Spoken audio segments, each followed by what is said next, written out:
Assalamualaikum viewers, welcome back to Yummy Farm. இன்னைக்கு நம்மளோட சேனல்ல ரொம்பவே நல்ல சாஃப்ட் அண்ட் ஸ்பஞ்சியா ரொம்பவே நல்ல சாக்லேட்டியா இருக்கக்கூடிய சாக்லேட் ஸ்பாஞ்ச் கேக் எப்படி பண்ணலாம் தான் ஃப்ரெண்ட்ஸ் பார்க்க போறோம். இது வந்து பேசிக்கா இருக்கக்கூடிய ஒரு சாக்லேட் கேக் தான். இதுக்கு மேல நீங்க ஃப்ராஸ்டிங் பண்ணி நீங்க சர்வ் பண்ணிக்கலாம். அது உங்களோட கிரியேட்டிவிட்டி தான். இது ரொம்பவே சிம்பிளா சட்டுனே பண்ணி முடிச்சிடலாம். இது அவ்வளோ ரொம்ப சாஃப்ட்டா இருக்கும். குழந்தைங்க எல்லாம் ரொம்ப விரும்பி சாப்பிடுவாங்க. இப்போ நம்ம இந்த ரெசிபி எப்படி பண்ணலான்னு பார்க்குறதுக்கு முன்னாடி நம்ம சேனல் இன்னும் சப்ஸ்கிரைப் பண்ணாத நபர்களாக இருந்தால் சப்ஸ்கிரைப் பண்ணிவிட்டு பக்கத்தில் இருக்க பெல் பட்டனையும் அமுத்திக்கோங்க. இப்போ இந்த ரெசிபி பண்ணுறதுக்கு ஒரு மிக்சிங் பவுலில் நான் வந்து முட்டையை வந்து உடச்சி ஆட் பண்ணிக்க போகிறேன். நான் வந்து 3 முட்டையை வந்து எடுத்துக்க போகிறேன். நீங்கள் வந்து வெஜிடேரியன் முட்டை யூஸ் பண்ண மாட்டீங்க அப்படின்னா நீங்கள் வந்து 1/2 கப் அளவுக்கு தயிர், அப்படி இல்லைன்னா 1/2 கப் அளவுக்கு கண்டென்ஸ்டு மில்க் கூட யூஸ் பண்ணிக்கலாம். நான் இன்றைக்கி வந்து முட்டை ஆட் பண்ண போகிறேன். ஏன்னா எந்த ஒரு கேக்காக இருந்தாலும் முட்டை ஆட் பண்ணால் தான் அதோட ஃப்ளேவரே ரொம்பவே நல்லாயிருக்கும். அதுக்காக தான் நான் வந்து 3 முட்டை ஆட் பண்ணிக்க போகிறேன். 3 முட்டை ஆட் பண்ணதுக்கப்புறமா இப்போ நம்ம இதை வந்து ஒரு எலக்ட்ரிக் பீட்டர் வச்சு லைட்டாக நம்ம இதை வந்து பீட் பண்ணிக்கலாம். லைட்டாக இதை வந்து பீட் பண்ணிக்கோங்க.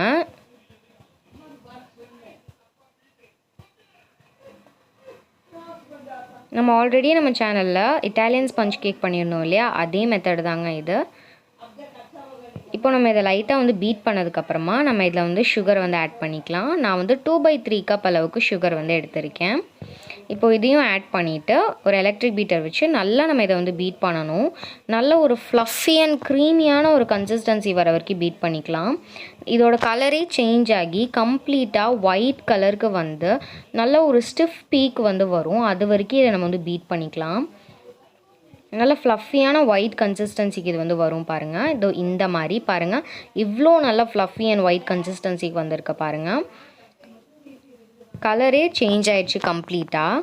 ஸோ இந்த மாதிரி நம்ம இதை எடுத்தோன்னா இந்த மாதிரி ஒரு சாஃப்ட் பீக்ஸ் வந்து வரணும். ஸோ இதுதான் இதோட கன்சிஸ்டன்சி. இப்போ நம்மளோட கேக் பேட்டர் ஆல்மோஸ்ட் ரெடி ஆகிடுச்சுன்னு தான் சொல்லணும். இப்போ நம்ம இதுக்குள்ளே வந்து 1/3 கப் அளவுக்கு ஆயில் வந்து எடுத்திருக்கேன். இது வந்து ஃப்ளேவர்லெஸ் ஆயில் தான். ஆட் பண்ணிவிட்டு இதையும் நம்ம வந்து ஒரு எலக்ட்ரிக் பீட்டர் வச்சு லைட்டாக வந்து பீட் பண்ணிக்கோங்க. இப்போ இது நல்லாவே பீட் பண்ணதுக்கப்புறமா இப்போ நம்ம இதில் வந்து ட்ரை இன்க்ரீடியன்ட்ஸ் எல்லாமே ஆட் பண்ணிடலாம். பாருங்கள், இதுதான் இதோட கன்சிஸ்டன்சி. இந்த அளவுக்கு பர்ஃபெக்டாக இருக்கணும். இப்போ நம்ம இதில் வந்து ட்ரை இன்க்ரீடியன்ட்ஸ் எல்லாமே ஆட் பண்ணிடலாம். நான் வந்து ட்ரை இன்க்ரீடியன்ட்க்கு வந்து 3/4 கப் அளவுக்கு மைதா மாவு வந்து ஆட் பண்ணியிருக்கிறேன். நான் வந்து ஏற்கனவே ஜலிச்சு எடுத்த மைதா மாவுங்கிறதுனால நான் வந்து இது வந்து ஜலிக்கலை. ஆனால் நம்ம எப்போவுமே எந்த ஒரு கேக் பண்ணுறதா இருந்தாலும் எல்லா இன்க்ரீடியண்ட்டும் நம்ம வந்து ஜலிச்சு தான் ஆட் பண்ணணும். நான் மைதா மாவு ஏற்கனவே ஜலிச்சிருக்கிறதுனால நான் வந்து இப்போ ஜலிக்கலை. இப்போ நான் இது கூடவே நம்ம இன்றைக்கி சாக்லேட் கேக் பண்ணுற போகிறதுனால நான் ஒரு 4 டேபிள் ஸ்பூன் அளவுக்கு கொக்கோ பவுடர் வந்து ஆட் பண்ணிக்க போகிறேன். ஆட் பண்ணிவிட்டு இதையும் நம்ம ஆட் பண்ணிவிட்டு நல்லாவே வந்து மிக்ஸ் பண்ணிக்கோங்க. எந்தவித கட்டிகள் எந்தவித ஒரு லம்ஸும் இல்லாமல் நல்லா மிக்ஸ் பண்ணி வச்சுக்கலாம். இந்த அளவுக்கு இப்போ பார்த்திங்கன்னா இது நல்லாவே மிக்ஸ் பண்ணியாச்சு. இப்போ நம்ம இந்த கேக்கில் வந்து பேக்கிங் பவுடரும் பேக்கிங் சோடா வந்து ஆட் பண்ணிக்கலாம்.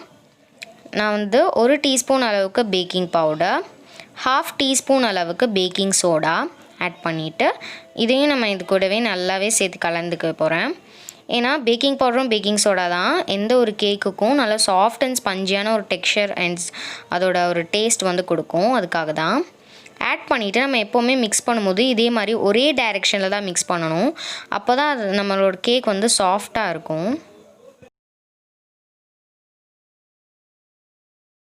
இப்போ நான் அடுத்ததாக கேக் வந்து பேக் பண்ணுறதுக்கு ஒரு பிரெட் மோல்ட் தான் எடுத்திருக்கேன். நீங்கள் வந்து கேக் டின் அப்படி இல்லைனா வீட்டில் இருக்கிற சாதாரண டிஃபன் பாக்ஸ் அப்படி நீங்கள் வந்து எடுத்துக்கலாம். இதை நம்ம வந்து லைட்டாக ஆயிலில் வந்து க்ரீஸ் பண்ணிவிட்டு நான் வந்து மைதா டஸ்ட் பண்ணிக்க போகிறேன்.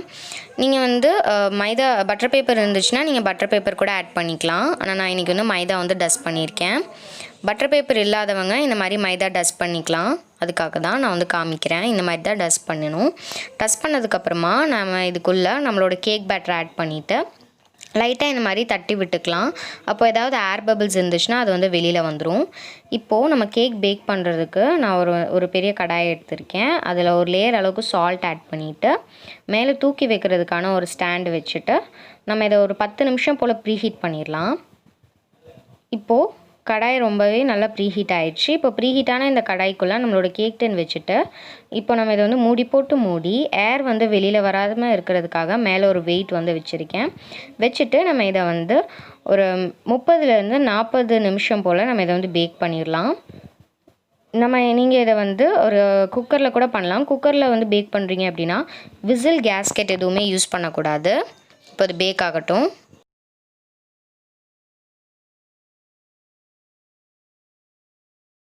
இப்போ பார்த்தீங்கன்னா 30லேருந்து 45 நிமிஷம் போல் ஆயிருக்கு. எனக்கு வந்து ஒரு 40 நிமிஷம் ஆச்சு கம்ப்ளீட்டாக இது வந்து பேக் ஆகுறதுக்கு. இப்போ இது பேக் ஆகிடுச்சான்னு செக் பண்ணுறதுக்கு நான் ஒரு நைஃப் வந்து இன்சர்ட் பண்ணி பார்க்குறேன். எதுவுமே ஒட்டாமல் வருது இல்லையா? ஸோ நம்மளோட கேக் ரொம்பவே சூப்பராக பேக் ஆகிருக்கு பாருங்கள். இப்போ நம்ம இதை கம்ப்ளீட்டாக வந்து ஆற வச்சிடணும். கம்ப்ளீட்டாக ஆறுனதுக்கப்புறமா நம்ம இதை வந்து வெளியில் எடுக்கலாம். இருக்கட்டும், நல்லா ஆறட்டும்.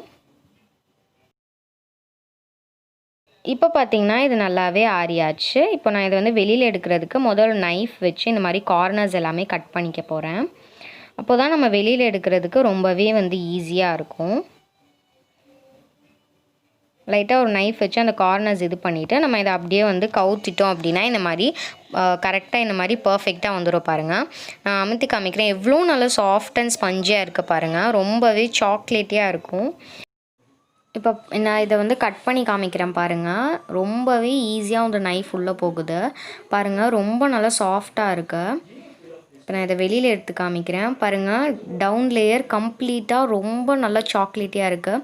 ரொம்பவே நல்லா சாஃப்ட் அண்ட் ஸ்பஞ்சியாக இருக்குது நம்மளோட கேக் பாருங்கள். குழந்தைங்கள்லாம் ஸ்நாக் டைமில் நீங்கள் இது வந்து டீ கூட ஒரு டீ டைம் ஸ்நாக்காக கூட கொடுத்துக்கலாம். குழந்தைங்க ரொம்ப விரும்பி சாப்பிடுவாங்க. இப்போ நம்ம இதை வந்து சர்வ் பண்ணிடலாம். அவ்வளோதான் ஃப்ரெண்ட்ஸ். ரொம்பவே பர்ஃபெக்டான பேசிக் சாக்லேட் ஸ்பாஞ்ச் கேக் எப்படி பண்ணலான்னு இந்த வீடியோவில் நான் உங்களுக்கு வந்து சொல்லித்தரேன். ஸோ கண்டிப்பாக இந்த ரெசிபி உங்கள் வீட்லேயும் ட்ரை பண்ணி பாருங்கள். உங்களுக்கு இந்த வீடியோ பிடிச்சிருந்தா இந்த வீடியோக்கு ஒரு லைக் கொடுங்க. உங்கள் ஃப்ரெண்ட்ஸ் அண்ட் ஃபேமிலி கூட நிறைய ஷேர் பண்ணுங்கள். அது மட்டும் இல்லாமல் நம்ம சேனல் யம்மி ஃபார்மை இன்னும் சப்ஸ்கிரைப் பண்ணாத நபர்களாக இருந்தால் சப்ஸ்கிரைப் பண்ணிவிட்டு பக்கத்தில் இருக்க பெல் பட்டனையும் அமுத்திக்கோங்க. அப்போ தான் நான் தினம் அப்லோட் பண்ணுற இந்த மாதிரி இன்ட்ரெஸ்டிங்கான ரெசிபிஸ் உடனுக்குடனே மொபைலுக்கு வந்து சேரும். எல்லா புகழும் இறைவனுக்கே.